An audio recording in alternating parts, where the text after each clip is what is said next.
Hey everyone, it's Marshall Atkinson. Welcome to the Atkinson Consulting interview series. And today I'm very happy to have Dan Solomon with PolyOne, and we're going to talk about silicone ink, screen printing ink systems and secrets and all that kind of stuff. Yeah. So Dan, welcome. How are you today? Doing great. Thanks for having me on, Marshall. Appreciate it. Hey, all. We're happy to be here to share whatever knowledge I can. Yeah, so I think a lot of people are really kind of interested in silicone. They don't really know how to use it. They're kind of scared of it. It's kind of like that weird cousin that you heard about, and maybe he's over there, and should we go talk to him?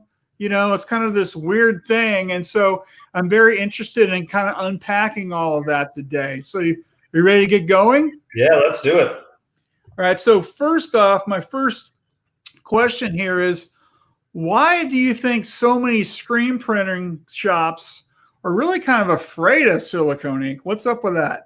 Yeah, it comes from, it's still like you were saying, it is kind of, one of these niche markets, niche inks that is really new to the industry. It really came about because of the brands and Prop 65 in California.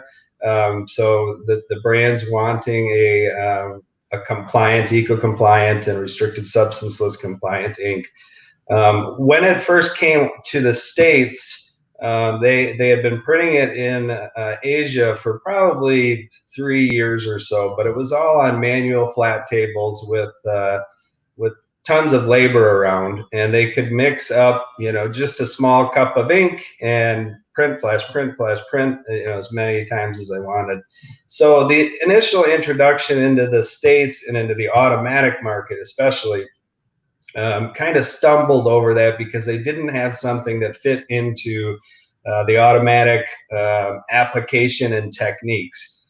And really what happened is guys got ink on press, and it started blocking up like crazy within an hour.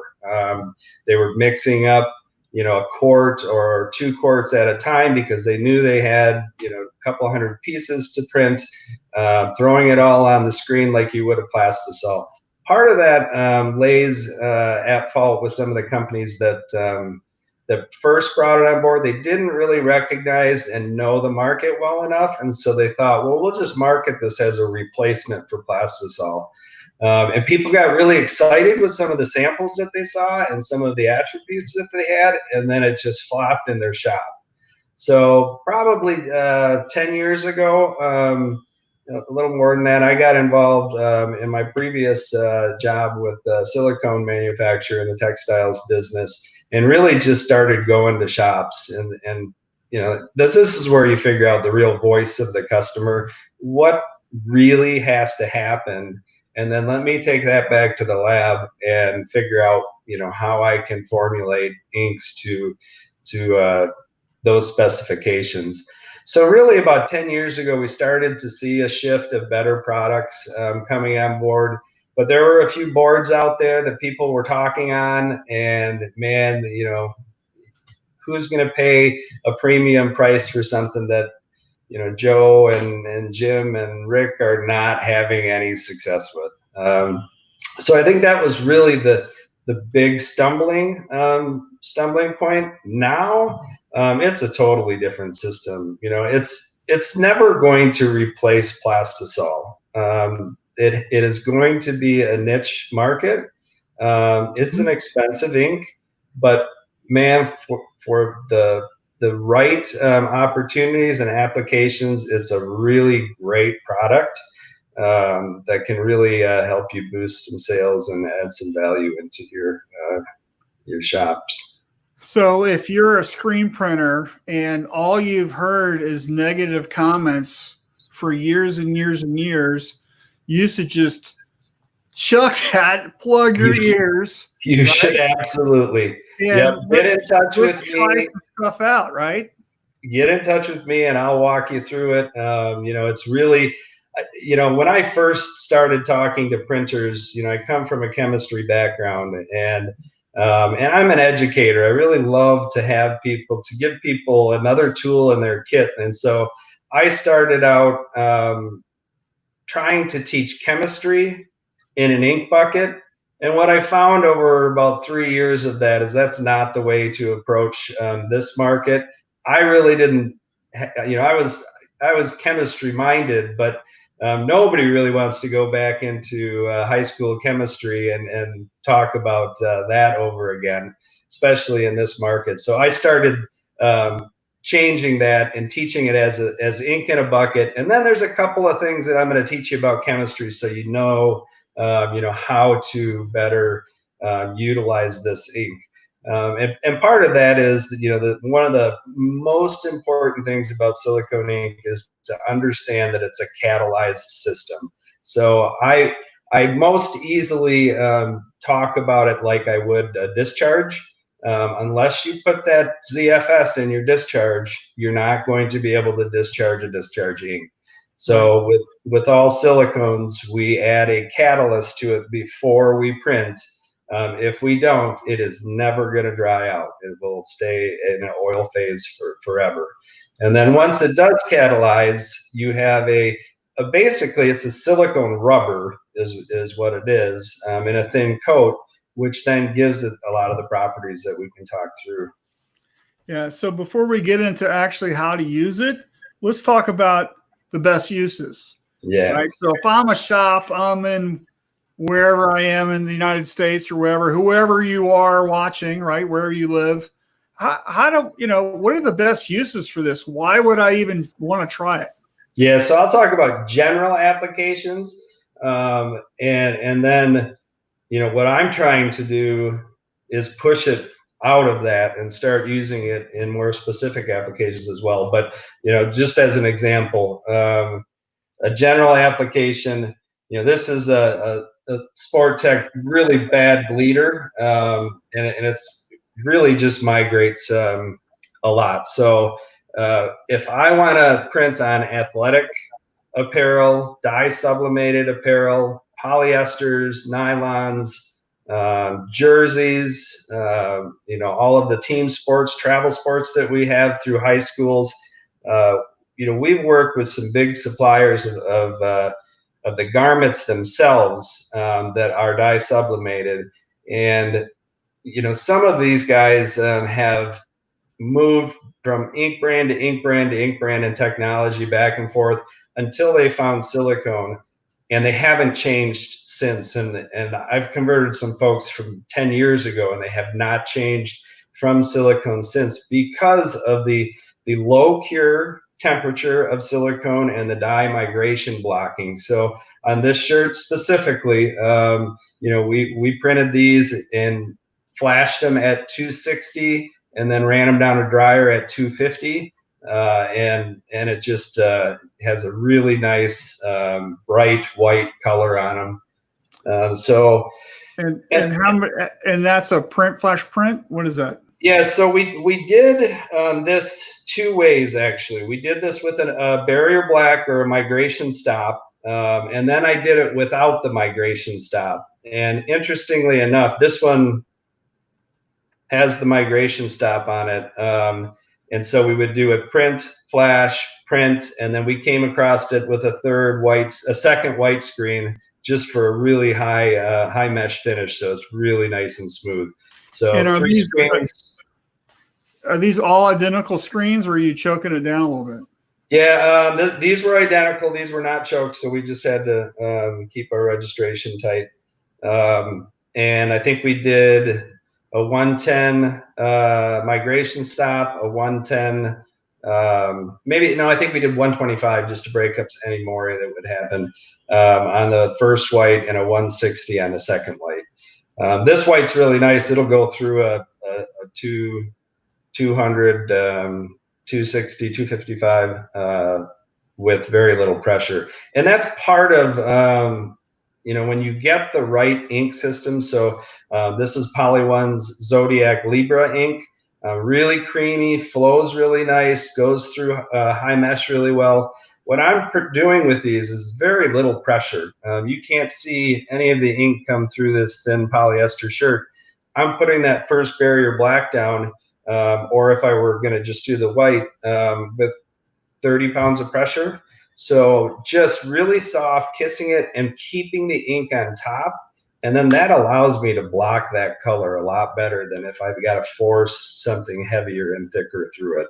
So is that with our like a triple durometer squeegee? What do you like to use for Yeah, I do like triple durometers. I think usually we use a 6290 62. I think that's my favorite for most of the silicone printing.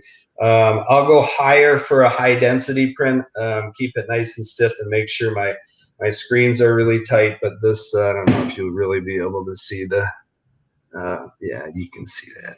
This is just kind of a really cool 400 micron. And I'll go with a 40 Newton meter screen, and I think we did that with 7590 75s, Okay. just to really get a good clean transfer. So yeah, so back to the general application, so we've got the low cure and anti-migration properties of silicone, but the other thing that is really important to remember is the stretch and recovery that we get out of these inks.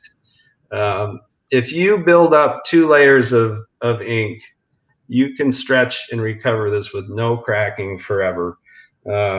And it doesn't change over time or washes. So, we usually go by like a Nike standard of 5 melee washes, which would be a 60-degree centigrade wash if you're not familiar. And that equals about 25 home launderings. Just for fun, because I had them in my lab, I took some prints out to 100 melees with no change in color, with no change in stretch or crack resistance. So Wow. it's once you cure it into that cured rubber system, it is what it is, and it's going to stay there. So most of the prints are just single colors, right? No, we'll do.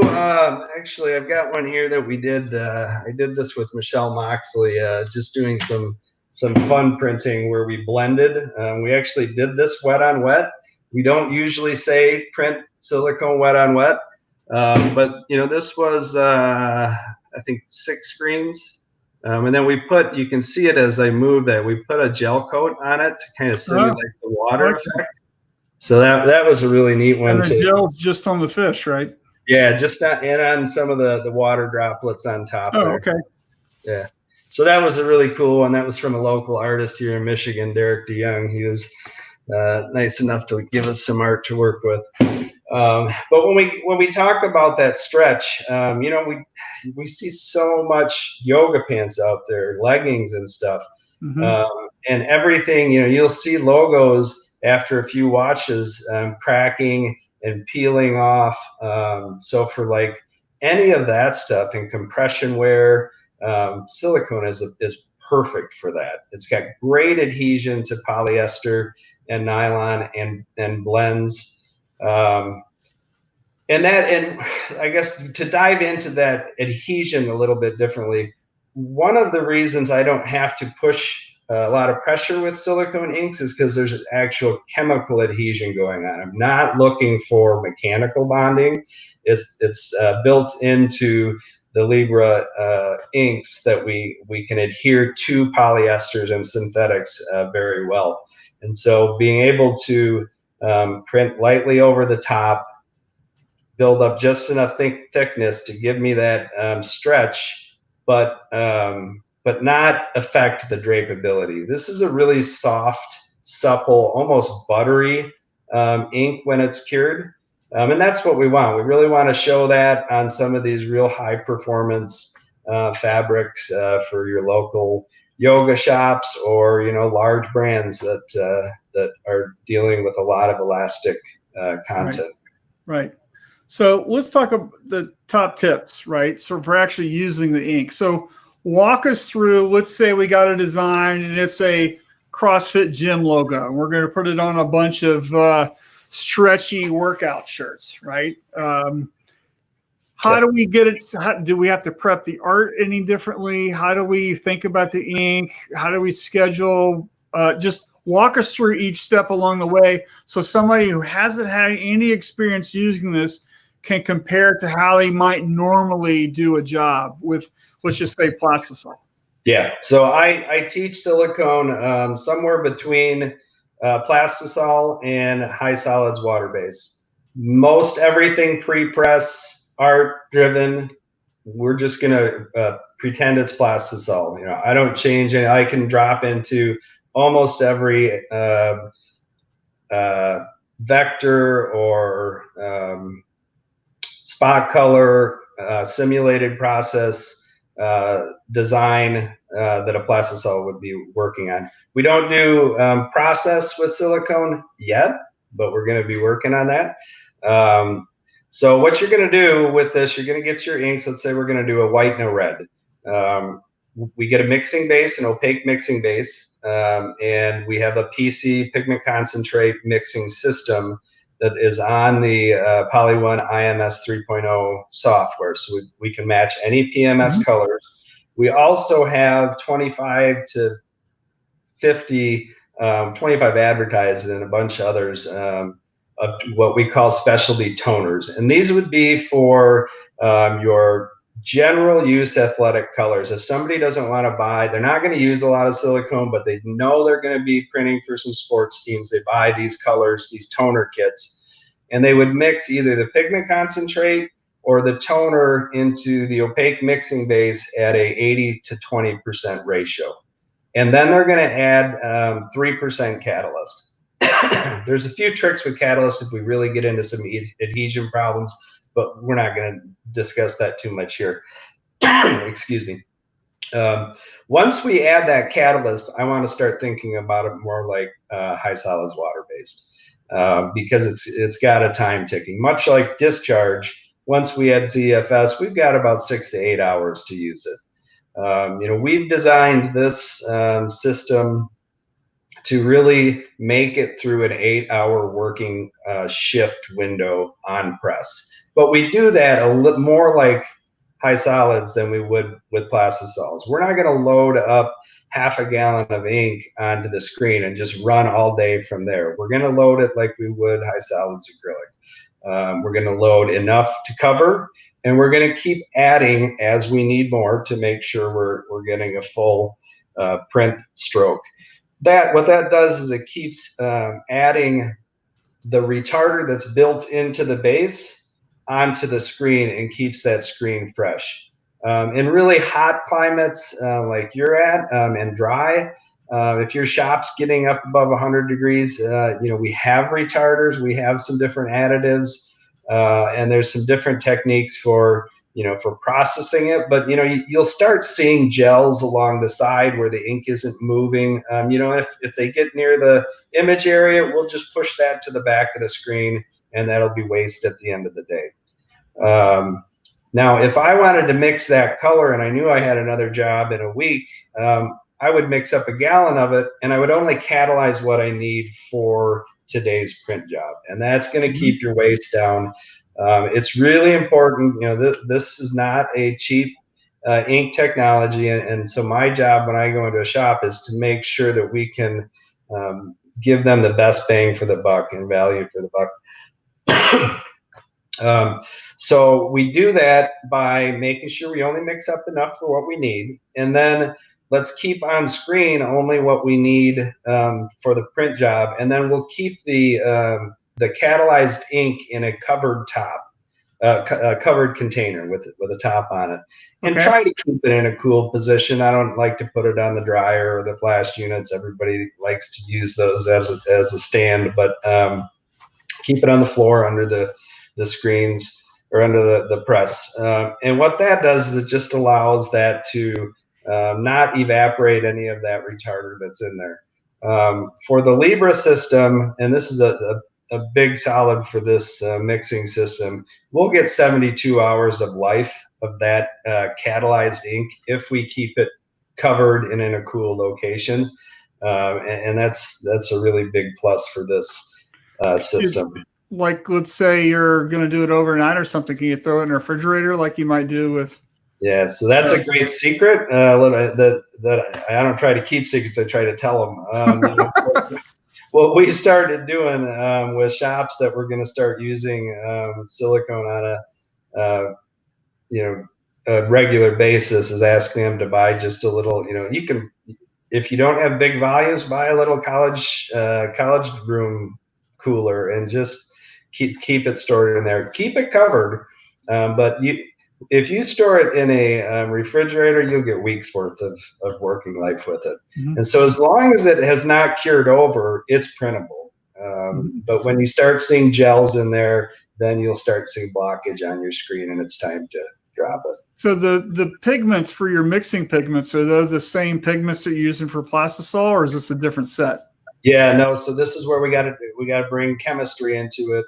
Silicone does not behave well with plastisol or water based. The cure system, and chemical name for the cure system would be addition cure, a polyaddition cure, and PVCs and some sulfurs and amines will negatively affect that cure. So we never print silicone with plastisol or water-based directly. I mean, you can print it next to each other. That's fine if you want a specific effect, or if you want to do a logo in silicone and then some other embellishment in something else.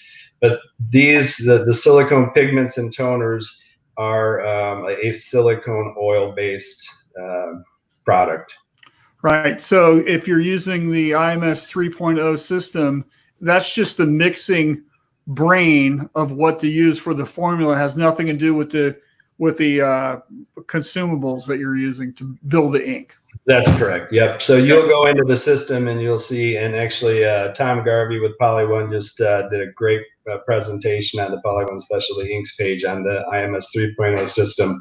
So you'll go in and you'll pick PMS 286C, and it's going to give you, you know, the 3 or 4 pigment concentrates to use with the mixing base and the levels. There's 16 silicone pigments in that pigment system. And with that, you can hit any PMS color that you could with any other ink system. Okay. So just before we get to the next question, we have a who's who of the industry watching. Got Alan. Hey, Alan. James is here. Your buddy Ray. Peter Walsh. Nice. John. Michelle's here. And Greg Kitson. Yeah, Michelle helped me with those two. Or actually, I would say I helped her. And she's John, everything. How you know if memes are present? Yeah, you know, that's a great question, John, and it's something that we talk to at customers, because, you know, nobody wants to go and get an order for some Lululemon leggings for a local shop and pay, you know, list price on them, $120, and then have ink fail on them. I mean, that gets expensive really fast. So what we say is, you know, everything should be tested first. For most apparel, most synthetic apparel, silicone is a great choice. But for some of them, especially like the super shiny ones, that's what I tend to see. They've got a lot of hydrophobic and antimicrobial coatings on them. Whenever I see something super shiny, I want to do a quick test, and I'll mix up a little bit of ink, and then I'll take the face side, and it's really easy not to destroy if I just take the face side and put a little bit, even just on a finger, down this, and then run it down the dryer. I can still, if it doesn't cure, then I can just wipe it clean and use a different technology. There's really no like acid test for amines, like you put it in water and it turns blue. There's not really a smell to them. We do see like blacks end up containing more sulfur than others, and sometimes we'll have that problem. You know, we work with a lot of big shops that are printing for major brands. And so I've developed in this product line, we've been able to really broaden the portfolio into something that nobody else in the world has in a silicone system. So I've got like an adhesive base that I formulated especially for those trouble fabrics. It doesn't solve every issue, But I think I've been able to go in and to shops that have problems and fix 85% of them. So what is an amine? I've never heard that term before. Yeah, so amine is an a nitrogen and hydrogen group. It's a molecule, and it's most notably used in our industry for hydrophobic waterproofing and wicking, as well as it's not actually an amine in the antimicrobial, but there's a lot of nitrogen in that, and in decomposition reaction, you get amines. So I'll stop the chemistry there, but yeah. So yeah, that's a good question. And it is something that we do face. So we just have some quick acid tests. This is how, if you're going to do a big run, don't just jump into it. Print, register your shirt and run that first shirt down the dryer and make sure. Yeah, throughout my whole career, when a customer goes, "Hey, can you print that?" I go, "Yeah, give me one. Let me destroy it. Yep. And I'll see if I can do it." And I go, "Well, we don't want you to destroy it." Then I'll go, "The answer is no, we can't print it." Yes. Yeah.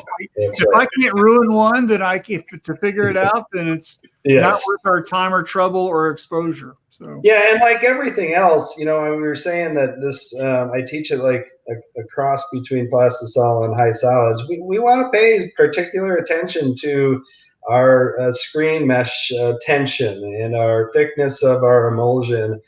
And that's all screen printing application that you should optimize. And you work with people every day to optimize their shops to make sure that they're printing with sharp squeegees and everything else. But once we get there, it becomes much easier to print these. And I was just going to say something else, and it's slipping my mind. Well, before you remember that, here's the $1 million question: how am I making money with this? Yeah. Right.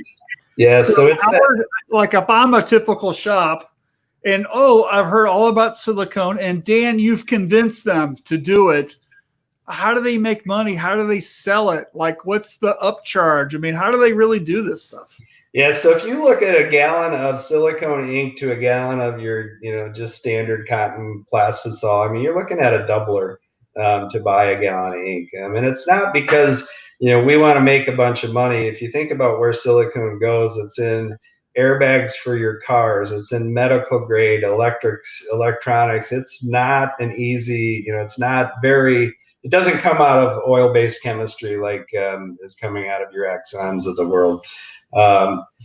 So really it ends up being the feel, the drapability, the hand of it is really nice. It's just a value adder in every perspective. I've recently been talking to and working with a guy that he said, "Man, I don't want you to be on these programs, selling this, because nobody else is really doing it in my area. So it's a huge value adder for me."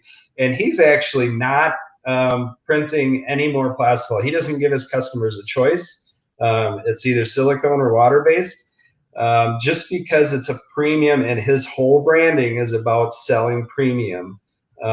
So we've gone into shops and we've done the calculations.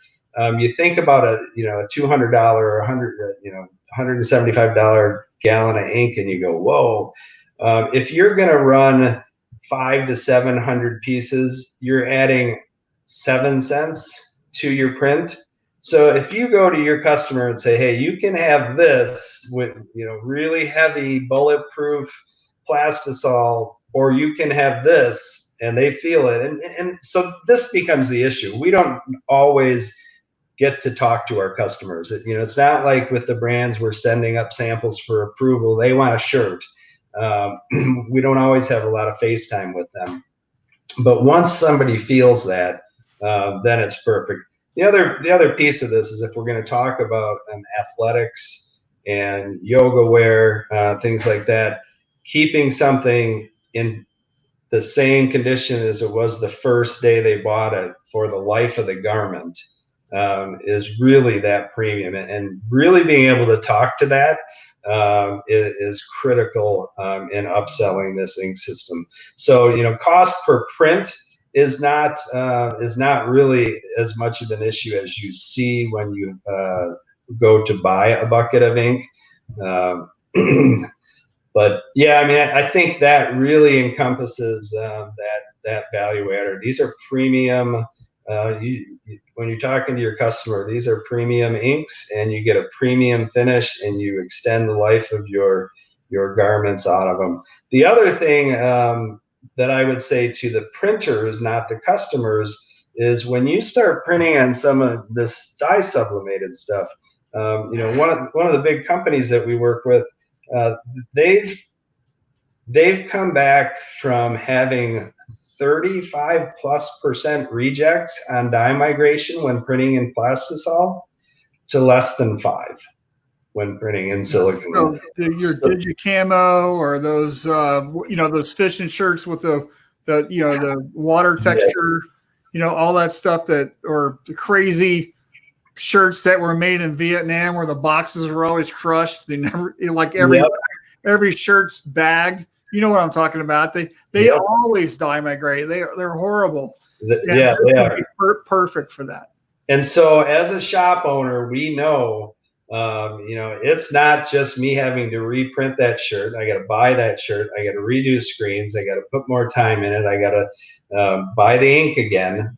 So, you know, that is a huge, very significant difference in or cost or value added that the customer doesn't see, but we sure are happy about it when we're able to get first time approval. And I think most shops, if you really think about it, they're used to getting an extra 25 or 50 cents or whatever for a poly ink upcharge anyway. Yeah. So if you can if you can double that, you know, just from the hand, and I mean, look, this is not, these are not really thick prints. The drapability on them is fantastic. You know, we've got a good glitter, a few glitter bases, silver and metallic and bronze, but the drapability on them is just really nice, real smooth. Right. Yeah, I was going to go back to what came to mind while we were talking earlier. Pre-press, you don't have to change your emulsion. You don't have to change your screen. You don't have to use water resistant. It is an oil base, so your general purpose plastisol emulsions work. Same screens, same cleanup. The only thing that I would say is you're going to clean it up like you would high solids, not with chemistry, but just with time. So you're not going to let that silicone sit on the screen until the end of the day.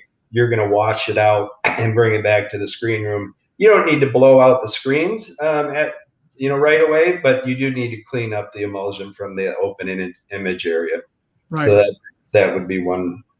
And for employees, is there a smell? Is it easy to use? Does like? You know, it's really funny. That was one of the first things I learned when I came into this industry with a gallon of ink or a quart of ink. The first thing somebody does is opens it up and smells it.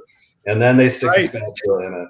And, you know, I don't know what that smell is other than, hey, I don't want to, you know, maybe it's just because we work around discharge enough that I want to know what's going to be. That's horrible.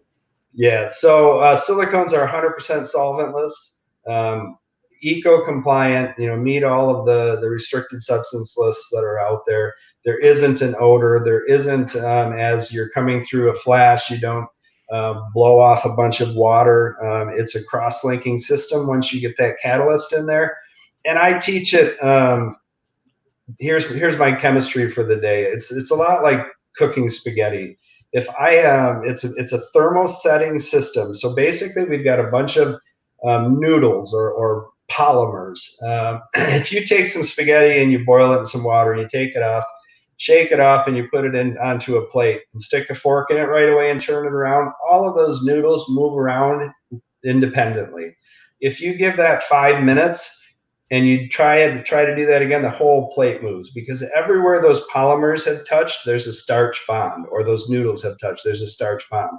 Same thing with silicone. Once it catalyzes, you have cross-linking that happens. And because of the molecular arrangement of silicone, you get that stretch, because it's not straight linear like a carbon chain is. Silicones are tetrahedral, and so that's where that stretch comes, and recovery. It wants to go back into its its shape. great. That's great. So a couple points here. Ray says, just like any quality ink, it's about value coming out at the end of the dryer. And then Peter says, are there any applications where you would not recommend printing silicone inks? Absolutely. I mean, this is just, it is a niche market, and you know, Peter's been around long enough that we've seen it together.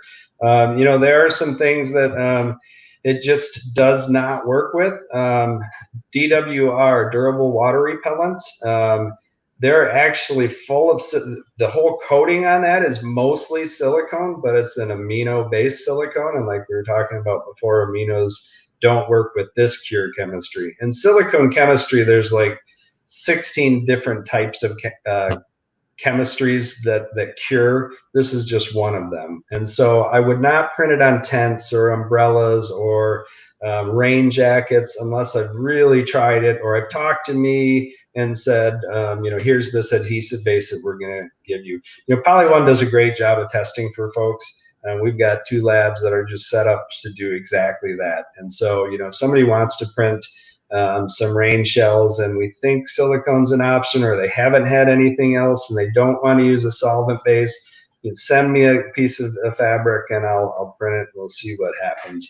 But I think those are the major things. Now, it used to be until Michelle Moxley came along, we never printed on cotton. So this is another one of these secrets or tips that I'd love to get out there. We've been printing on cotton since her and I started doing some developments. And this one isn't, it's not a bad hairy fabric, but I mean, there's no fibrillation that's showing through there. And so what we do with that, we modify our technique a little bit.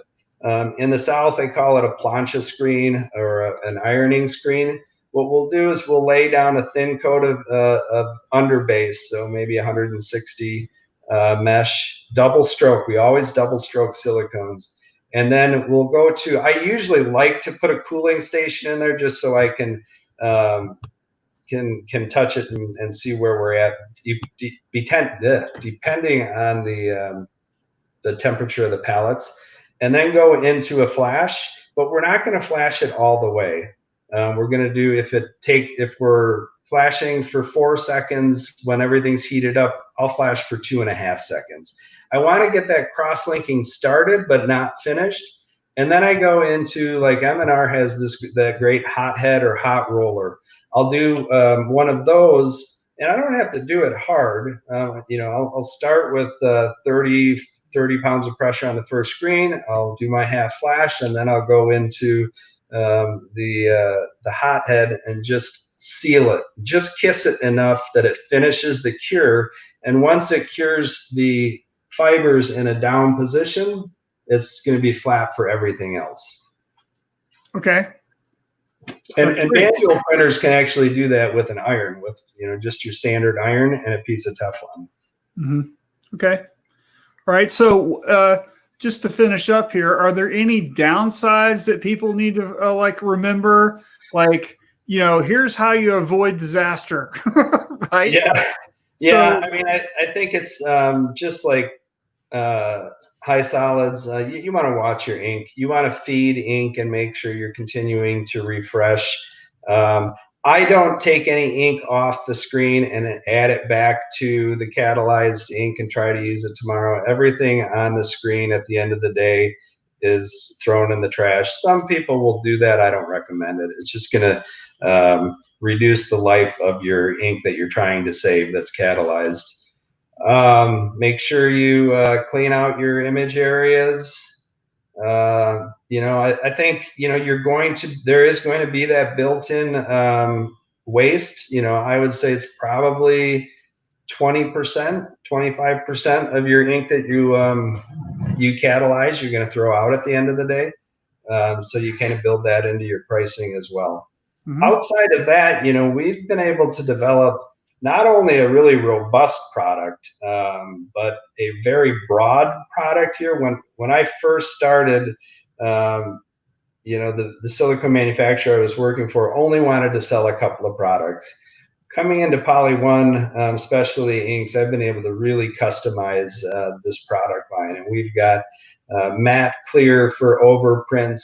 We've got a gloss clear for a little bit of pizzazz. We've got a new product on the market now that's a silicone grip that you can use for gloves or hospital socks. It just provides that grip cool. for mechanical, and a bunch of different additives to help you improve your screen life, or just adjust for your needs. So yeah. Right. So Dan, I'm a shop and I'm in wherever I live. How do I order this stuff? How do I learn about it? Is there like, hey, there's like a little sample kit I can get to play around with? What do we do? We do have a sample kit. It's a small sample kit that comes with 1 or 2 toners, mixing base, a white, that we call ready for use, but nothing's ready for use. You have to add catalyst to this before it's ready. So you can buy that to just start, just get your fingers wet in it. If we work, PolyOne works through our distribution network that is across the country and across the globe. So if you just contact me, my email address is up there posted, or any of the PolyOne sales folks or field tech service like Ray and John McGee, we can get you hooked up with the right person and get your product.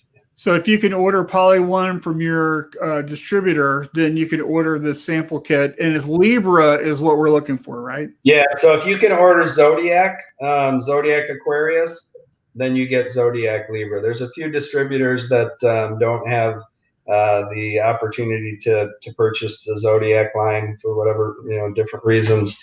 So as long as they are a Zodiac dealer, then you're in good shape, and we've got enough coverage that we can usually handle getting it to most people. Okay, awesome. Well, hey, thank you so much for your time today, Dan. I love chatting with you about this stuff, and hopefully we can all get together soon. Right? I'm hoping for that too, Marshall. Thanks for having me on. I appreciate it. You have a great day. All right. Thanks, buddy. All right. Take care.